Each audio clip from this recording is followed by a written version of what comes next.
Hello students, welcome to ஃபார்க்கர் academy. நான் உங்கள் பாலா பேசுகிறேன். பேட்ச் ஸ்டூடெண்ட்ஸ் எல்லாருமே இந்த வீடியோ முழுமையாக பாருங்கள். நிச்சயம் உங்களுக்கு யூஸ்ஃபுல்லாக இருக்கும். இப்போ நடந்து முடிஞ்ச குரூப் 4 எக்ஸாம் இருக்குல்ல, அதில் நிறைய பேர்னால சக்ஸஸ் பண்ண முடியல. கிட்ட மிஸ் ஆச்சு. அது கிட்ட மிஸ் ஆனதற்கான காரணம் என்ன, சக்ஸஸ் பண்ண முடியாததற்கான காரணம் என்னங்கிறத நம்ம ஒரு படிப்பினையாக ஃபஸ்ட்டு கற்றுக்கணும்.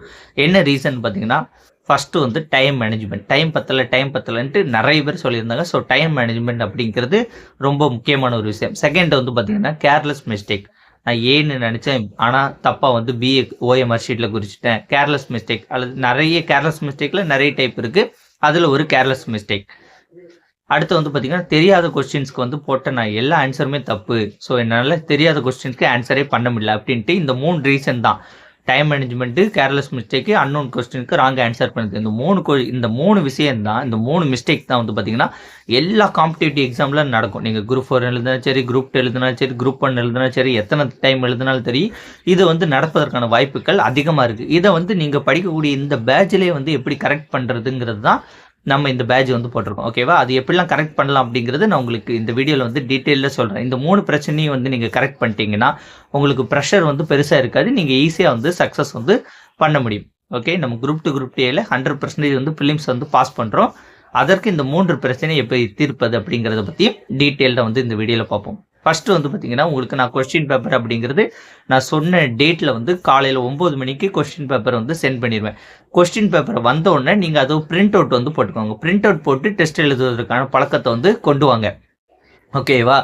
ஏன்னா நீங்கள் கொஸ்டின் பேப்பரை பிரிண்ட் அவுட் போட்டால் மட்டும்தான் அது உங்களுக்கு ஒரிஜினல் எக்ஸாம் மாதிரி இருக்கும். நீங்கள் மொபைல் பார்த்து எழுதுவதோ அல்லது லேப்டாப்பை பார்த்து எழுதுவதோ இதனால உங்களுக்கு பெருசாக புரோஜனம் இருக்காது ஒரிஜினல் எக்ஸாமில். ஓகேவா? அதனால் பிரிண்ட் அவுட் போட்டு கொஸ்டின் பேப்பர் எழுதுங்க. அது பிரிண்ட் அவுட் போடும்போது போது நிறைய காசு ஆகும்னு நினைக்காதீங்க. ஒரு பக்கத்துக்கு 2 பேஜ் வருது மாதிரி ஃப்ரண்ட் அண்ட் பேக் போடுங்க.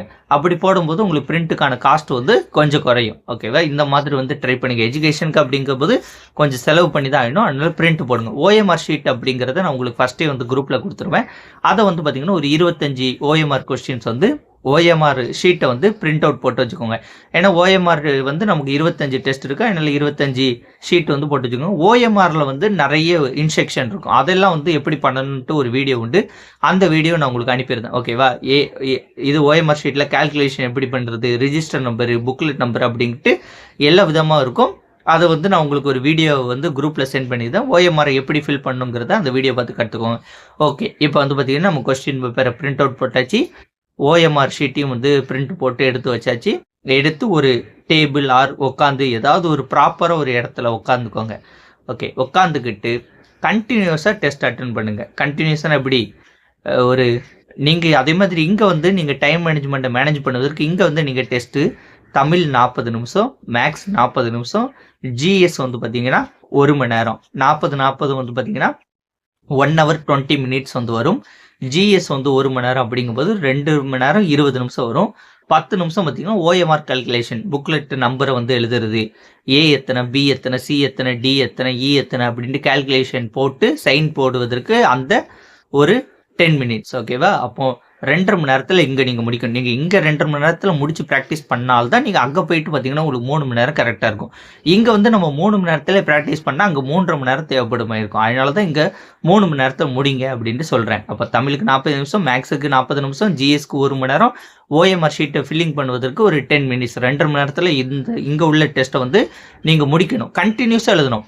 தமிழ் காலையில், மேக்ஸ் மதியம், ஜிஎஸ் நைட் அப்படின்ட்டு எழுதக்கூடாது. ஓகேவா? உங்களுக்கு கொஸ்டின் பேப்பர் வந்த உடனே எழுத வேண்டிய அவசியம் கிடையாது. உங்களுக்கு எப்போ ஃப்ரீ டைமோ, இப்போ ஃபஸ்ட்டு டெஸ்ட்டு 20ஆம் தேதி. ஓகேவா? ஃபஸ்ட்டு டெஸ்ட்டு 20ஆம் தேதி உங்களுக்கு காலையில் 9 மணிக்கு கொஸ்டின் பேப்பர் வருதுன்னா 9 மணிக்கு எழுத வேண்டிய அவசியம் இல்லை. நீங்கள் பிரிண்ட் அவுட் போட்டுக்கிட்டு உங்களுக்கு நைட்டு 10 மணிக்கு தான் நேரம் இருக்குன்னா 10 மணிக்கு எழுதுங்க. இல்லை 19 எழுத முடியாது, 20 எழுதுவேன், 21 எழுதுவேன், எப்போனாலும் எழுதிக்கோங்க. அது பிரச்சனையே கிடையாது. ஆனால் எழுதும்போது ஒரு இடத்துல உட்காந்து கண்டினியூஸாக 2.5 மணி நேரம் நான் சொல்லியிருக்கேன்னா, இந்த 2.5 மணி நேரத்தில் நீங்கள் டெஸ்ட் ப்ராக்டிஸ் பண்ணிங்கன்னா உங்களுக்கு நீங்கள் ஓஎம்ஆர் ஷீட்டில் டெஸ்ட் ப்ராக்டிஸ் பண்ண ஓஎம்ஆர் ஷீட்டில் மிஸ்டேக் வராது. நிறைய பேருக்கு ஓஎம்ஆர் ஷீட்டில் மிஸ்டேக் வரும்.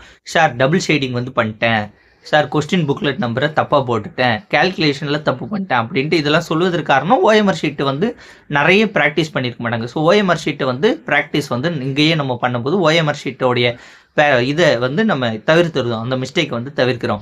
மேலும் வந்து பார்த்தீங்கன்னா இந்த டைம் மேனேஜ்மெண்ட்டையும் வந்து நம்ம இங்கே 2.5 மணி நேரத்தில் முடிச்சு பழக இந்த டைம் மேனேஜ்மெண்ட் பிரச்சனையும் வந்து ஹேண்டில் வந்து பண்ண முடியும். ஓகேவா? இது வந்து ரொம்ப ரொம்ப முக்கியமானது. அதே மாதிரி இங்கேயே வந்து நீங்கள் கொஞ்சம் இது கேர்லெஸ் மிஸ்டேக்கை தவிர்ப்பதற்கு இது பண்ணும். ஏன்னா உங்களுக்கு இங்கே ப்ரெஷர் கிடையாது. இங்கே ப்ரெஷர் இல்லாத போது ஓகே கொஞ்சம் பொறுமையாக உட்காந்து இதுக்கு இது ஆன்சர் அப்படிங்கிறது மாதிரி போட்டிங்கன்னா கேர்லெஸ் மிஸ்டேக்கையும் தவிர்க்கலாம்.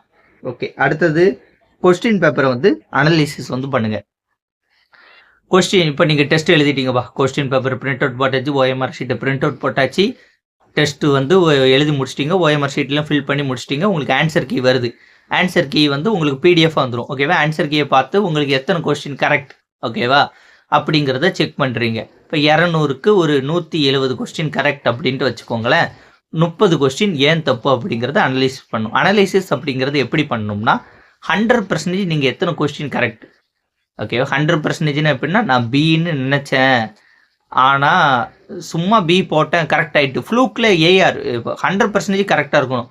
எந்த விதமான கெஸ்ஸிங்கில் கிடையாது. நான் பார்த்தேன் எனக்கு 100% தெரிஞ்சு அப்படின்ட்டு எத்தனை கொஸ்டின் கரெக்டுன்ட்டு நோட் பண்ணிக்கோங்க. ஃப்ளூக்கு நான் ஏயா பியான்னு நினச்சிட்டு பிஏ போட்டேன், பி கரெக்ட் ஆகிட்டு, ஃப்ளூக்கில் போட்ட கொஸ்டின்லாம் கரெக்ட் ஆகிட்டு அப்படிங்கிறத கழிச்சிருங்க. அண்டு தெரியாத கொஸ்டின் ஓகேவா, தெரியாத கொஸ்டின் நான் சும்மா போட்டேன் இல்லைன்னா எனக்கு அது வந்துட்டு அப்படிங்கிறது மாதிரியும் கழிச்சிருங்க. அதுக்கப்புறம் பார்த்தீங்கன்னா ராங் கொஸ்டின் ஓகேவா, அதையும் வந்து மைனஸ் பண்ணிடுங்க. மைனஸ் பண்ணிங்க உங்கள் மனசில் மைனஸ் பண்ணி வச்சுக்கோங்க. ஓகேவா? அப்போ 100% கரெக்ட் கொஸ்டினை மட்டும் நீங்கள் எடுத்துக்கிட்டு ஃப்ளூக்கில் போட்ட கொஸ்டின் இருக்குல்ல, அது வந்து என்னெல்லாம் ஏபின்னு ஏன் நமக்கு டவுட் வந்துச்சு அப்படின்ட்டு அதை கிளாரிஃபை பண்ணுங்கள். தெரியாத கொஸ்டினுக்கு சும்மா போட்டோம் அதுவும் கரெக்ட் ஆகிட்டு ஏன் இந்த கொஸ்டின் ஏன் தெரியல அப்படின்ட்டு அதை வந்து செக் பண்ணுங்கள். தேர்டு வந்து ராங் கொஸ்டின், ஏன் இந்த கொஸ்டின் ராங் ஆச்சு அப்படின்ட்டு இதையும் செக் பண்ணுங்கள். இந்த மாதிரி நீங்கள் செக் பண்ணும்போது உங்களுடைய கேர்லெஸ் மிஸ்டேக்ஸ் அப்படிங்கிறது வருவதற்கான வாய்ப்பே கிடையாது. எல்லா டெஸ்ட்டும் 25 டெஸ்ட்டையும் வந்து கஷ்டப்பட்டு கொஸ்டின் பேப்பர் அனலிசிஸ் பண்ணி முடிச்சிருங்க. ஏன்னா நீங்கள் தான் பண்ணணும். இப்போ நான் உட்காந்து கொஸ்டின் பேப்பர் அனலிசிஸ் பண்ணி எனக்கு தான் நல்ல பெனிஃபிட்டை தவிர உங்களுக்கு பெனிஃபிட் ஆகாது. அப்போ நீங்கள் வந்து கொஸ்டின் பேப்பர் அனலிசிஸ் அப்படிங்கிறத நல்லா வந்து பண்ணணும். Question paper analysis must. ஓகேவா? அதற்கு பிறகு வந்து பார்த்தீங்கன்னா இந்த தெரியாத வினாக்களுக்கு விடையளிப்பது எப்படின்ட்டு நான் ஆல்ரெடி ஒரு வீடியோ போட்டிருக்கேன். அந்த வீடியோ வந்து உங்களுக்கு அனுப்புகிறேன். ஓகேவா? ஓஎம்ஆர் ஷீட் வீடியோ, தெரியாத வினாக்களுக்கு விடையளிப்பது எப்படின்ட்டு இந்த 2 வீடியோ வந்து நான் போட்டிருக்கேன். அதுக்கான வீடியோ லிங்க் வந்து உங்களுக்கு சென்ட் பண்ணுறேன். அதை பாருங்கள். அதை பார்த்துட்டு அதை வச்சு மேனேஜ் பண்ணுங்கள். அதே மாதிரி இன்னொரு விஷயம், என்னோட டெஸ்ட்டில் 200க்கு நீங்கள் 170 எடுக்கிறீங்கன்னா அது நாட் குட் மார்க். ஏன் 30 கொஸ்டின் தப்பு அப்படின்ட்டு அந்த 200க்கு 200 எடுப்பதற்கே முயற்சி பண்ணிக்கிட்டே இருங்க. நீங்கள் 200க்கு 200 நான் வைக்கிறதுல எடுப்பதற்கு முயற்சி பண்ணிக்கிட்டே இருந்தீங்கன்னா நிச்சயம் நீங்கள் ப்ரிலிம்ஸ் வந்து பாஸ் பண்ணிட முடியும். ஓகேவா? இவ்வளோ தாங்க. இது வந்து உங்களுக்கு ஃபஸ்ட்டு என்ன சொல்லியிருக்கேன், இந்த இதில் வந்து பார்த்தீங்கன்னா டைம் மேனேஜ்மெண்ட் பண்ணிடலாம், கேர்லெஸ் மிஸ்டேக்கை தவிர்த்தலாம். அன்னோன் கொஸ்டினுக்கு வந்து மார்க் வந்து வர வச்சிரும். போக போக போக போக நான் உங்களுக்கு இன்னும் ஒரு சில ட்ரிக்ஸ்லாம் சொல்லித்தரேன். கடைசியில் குரூப் டு குரூப் டேக்குன்னு ஒரு சில ட்ரிக்ஸ்லாம் சொல்லித்தரேன் உங்களுக்கு. அப்போ இந்த எல்லாமே வந்து கவர் ஆயிடும். இதுதான் வந்து சக்ஸஸ்க்கு தடங்களாக இருப்பது. இதை நம்ம கவர் பண்ணிட்டோம். தயவு செஞ்சு நீங்கள் என்ன பண்ணணும்னா கொஸ்டின் பேப்பரையும் ஓஎம்ஆர் ஷீட்டையும் பிரிண்ட் அவுட் போட்டு தொடர்ச்சியாக ஒரு 2.5 மணி நேரம் டெஸ்ட் ப்ராக்டிஸ் பண்ணிட்டு கொஸ்டின் பேப்பர் அனலைஸ் மட்டும் நீங்கள் பண்ணுனா வந்து போதுமானது. ஓகே, இப்போ அடுத்த கட்டத்துக்கு போவோம். ஓகேவா? அடுத்து வந்து இந்த குரூப் டு குரூப் டி எக்ஸாமை பற்றி சொல்கிறேன்.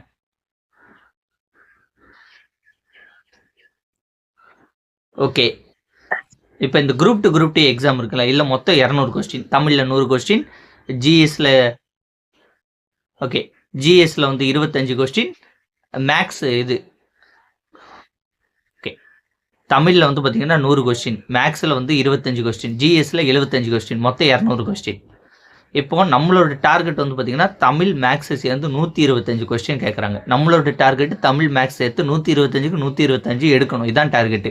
தமிழ் இப்போ 100க்கு 100 எடுப்பதற்கு என்ன படிக்கணும்? 6th to 12th new book, 6th to 12th old book, 11th 12th advance Tamil. ஓகேவா? இதில் ஃபஸ்ட்டு நம்மளோட preference 6th to 12th new book first preference. Second வந்து 6th to 10th old book preference. Third வந்து பார்த்தீங்கன்னா 11th 12th old book. Fourth வந்து advance Tamil. Advance Tamil இந்த வாட்டி கேள்வி கேட்டுட்டான், அடுத்த வாட்டி கேள்வி கேட்பான்ட்டு நமக்கு உறுதி கிடையாது. இந்த 11th 12th advance Tamil, 11th 12th old புக்லாம் வந்து 1 or 2 கொஸ்டின்ஸ் கேட்பான். நம்மளை பொறுத்த வரைக்கும் ஃபஸ்ட்டு இந்த 2 முக்கியம். 6th to 12th old new book, 6th to 10th old book நல்லா படிக்கணும். 95 வரைக்கும் நம்ம எடுக்க முடியும். ஓகேவா? மேக்ஸ் 25 அப்படிங்கிறது குரூப் 4 விட கொஞ்சம் ஈஸியாக தான் இருக்கும். எதிர்பார்ப்பு கஷ்டமா இருந்தால் கட் ஆஃப் குறைஞ்சிரும், அதனால பிரச்சனை இல்லை. இந்த ரெண்டில் அதில் ஒரு 20 ஆட்டு எடுக்கணும். அப்போ 95 + 20 115 ஆட்டு மினிமம் எடுக்கணும். நமக்கு அது போக வந்து அதுக்கு போக நீங்கள் 118 120 125 போட்டிங்கன்னா கன்ஃபார்ம் பாஸ். அப்போ நமக்கு தமிழ் மேக்ஸ் தான் வந்து உயிர் நாடி. தமிழ் மேக்ஸ் தான் நல்லா படிக்கணும். ஒரு நாளைக்கு தமிழ் 4 மணி நேரம் படிங்க. புதுசாக படிக்கிறவங்க, பழசாக படிக்கிறவங்க 4 மணி நேரம் படிங்க, ஒன்றும் பிரச்சனை கிடையாது. அண்டு மேக்ஸ் வந்து 2 மணி நேரம் வந்து பாருங்கள்.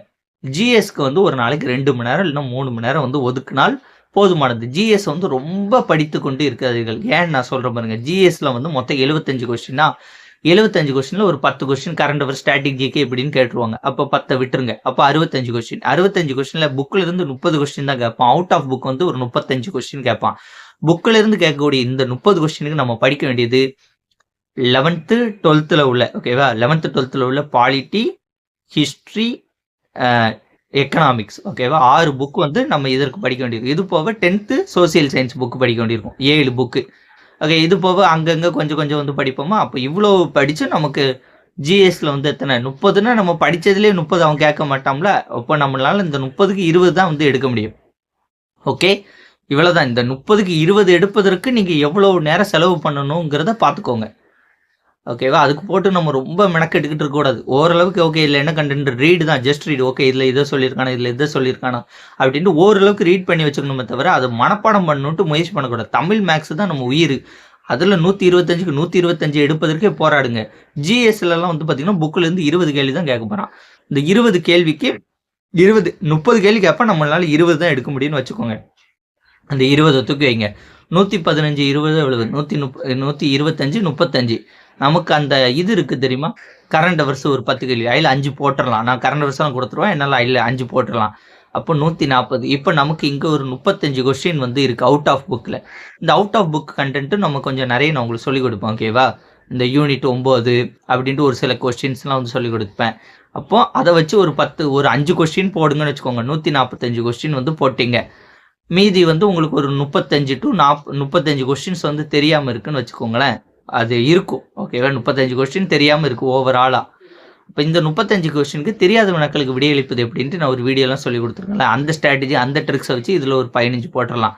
அப்போ 145 + 15 120 தாண்டி விடலாம். 120 தாண்டினா ப்ரிலிம்ஸ் வந்து ஈஸியாக பாஸ். அப்போ ப்ரிலிம்ஸ் பாஸ் பண்ணுவதற்கு நீங்கள் ஃபஸ்ட்டு டார்கெட் என்னது, தமிழும் மேக்ஸும் அட்டை டு அட்டை நல்லா தெரவாக பார்த்துக்கோங்க. எப்படி கேட்டாலும் பண்ணுவேன், ஃபுல் மார்க் எடுப்பேன்னு பார்த்துக்கோங்க. ஜிஎஸ்ஸை பொறுத்தவரைக்கும் புக்கில் இருந்து 30 கொஸ்டின் தான் வரும். அவுட் ஆஃப் புக் ஒரு 35 வரும்.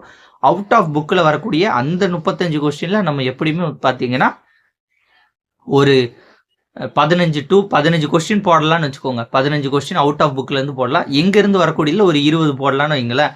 15 20 35 அந்த கரண்ட் அவர்ஸ்க்கு இருக்கா, அதில் ஒரு 5 கொஸ்டின். ஸோ ஒரு 40 கொஸ்டின் மினிமம் போட்டுடலாம். அங்கே வந்து எத்தனை இருக்குது, ஒரு 115 போடுறோம். 115 40 155 கொஸ்டின் மினிமம் நம்மளால் போட முடியும். இது போக தெரியாத கொஸ்டின் அப்படி இப்படின்னு கொஞ்சம் போட்டால் 160 165 வரைக்கும் நம்மளால் போக முடியும். ஓகேவா? இவ்வளோ தான் ஸ்ட்ராட்டஜி. நீங்கள் இப்போ உங்களுக்கு தோணலாம், சார் அவுட் ஆஃப் புக்லேருந்து கேள்வி கேட்குறாங்களா, அப்போ அதுக்கு எந்த புக்கு படிக்கணும்னு பார்த்தீங்கன்னா அதுக்கு நிறைய புக் படிக்கும். அது இந்த லிமிட் டைமில் வந்து நம்மளால் படிக்க முடியாது. உதாரணத்திற்கு பாலிட்டியா, லட்சுமிகாந்த் புக்கு, அல்லது தமிழில் வந்து டாக்டர் வெங்கடேஷன், அல்லது வந்து இந்த ஒரு பப்ளிகேஷனில் ஒரு புக்கு போட்டிருப்பாங்க. அந்த பப்ளிகேஷன் பேர் மறந்து போயிட்டேன். ஒரு பச்சை கலர் புக்கு ஒரு பப்ளிகேஷன் உண்டு, அந்த புக்கு போட்டிருப்பாங்க. ஆனால் அதையெல்லாம் வாங்கி படித்து அதெல்லாம் நமக்கு ரொம்ப டைம் வேஸ்ட்டு. டைம் வேஸ்ட்டை விட ரொம்ப டைம் அதுக்கு. அதை நீங்கள் யோசிச்சு பாருங்கள். அவுட் ஆஃப் புக் கண்டென்ட் இப்போ 35 இருக்குல்ல, அதில் நான் உங்களுக்கு எப்படியும் ஒரு 10-15 சொல்லி கொடுத்துருவேன். கண்டிப்பாக ஒரு சில இதுக்கு வேறு எங்கேயாவது அந்த புக்கில் இருந்து கேட்பானோன்னு நமக்கு தெரியாது, எங்கேயாவது இருந்து கேட்பான். இது வந்து டிகிரி ஸ்டாண்டர்ட் எக்ஸாம், புக்கில் இருந்து தான் கேள்வி கேட்பான்னு கிடையாது. டிகிரி ஸ்டாண்டர்ட் எக்ஸாம்னா என்ன, எங்கே இருந்தனாலும் கேள்வி கேட்பாங்க, டிகிரி லெவல். அப்போ டிகிரி ஸ்டாண்டர்ட் புக்கெல்லாம் நம்ம போய் படிச்சுக்கிட்டு இருக்குமா, இருக்குது. இதையே படிப்பதற்கு கடினமாக இருக்கிறதா, அதனால அதை விட்டுருங்க. நான் சொல்லக்கூடிய இந்த ஸ்ட்ராட்டஜி யூஸ் பண்ணுங்கள். கண்டிப்பாக வந்து நம்ம ப்ரிலிம்ஸ் பாஸ் பண்ணலாம். அதேமாதிரி மெயின்ஸை பற்றி இப்போவே திங்க் பண்ணாதீங்க. ஓகேவா? ப்ரிலிம்ஸ்க்கு 2000 வேக்கண்ட் தான், 20,000 பேர் எடுக்க போகிறான். அந்த 20,000க்குள்ளே நம்ம ஃபஸ்ட்டு மூக்கு நுழைக்கணும். அதுதான் நம்மளோட டார்கெட்டு. நீங்கள் 100% ப்ரிலிம்ஸ் பாஸ்ன்னு எப்போ சொல்ல முடியும்னா 155 கொஸ்டின்ஸ்க்கு மேலே 160 கொஸ்டின்ஸ் கிட்ட போட்டால் தான் 100% ப்ரிலிம்ஸ் பாஸ்ன்னு சொல்ல முடியும்.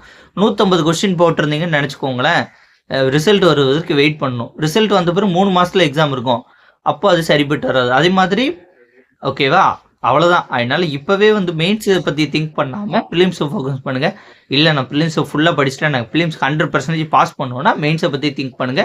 அது வந்து ஆப்ஜெக்டிவ் டைப்புக்கு ஃபர்ஸ்ட் திங்க் பண்ணுங்க. ஓகேவா? அதுக்கு எந்தெந்த புக் படிக்கணும், அவுட் ஆஃப் சோர்ஸ் என்னென்ன புக்லாம் படிக்கணும்னு பார்த்து தேடி அதை வந்து ப்ரிப்பேர் பண்ண ஸ்டார்ட் பண்ணுங்க. பிரச்சனை இல்லை. நீங்க ப்ரிலிம்ஸ்க்கே தயாராகாம மெயின்ஸ்க்கு வந்து இப்போதைக்கு தயாராக வேண்டாம்ட்டு நான் சொல்றேன். ஏன்னா உங்களுக்கு டைம் வந்து குறைவாக இருக்குனால. ஓகே ஃப்ரெண்ட்ஸ், இந்த வீடியோ உங்களுக்கு பிடிச்சிருந்தா உங்க ஃப்ரெண்ட்ஸ்க்கு ஷேர் பண்ணுங்க. தேங்க்யூ. வேறு ஒரு வீடியோன்னு சந்திப்போம். நன்றி, வணக்கம், பாய்.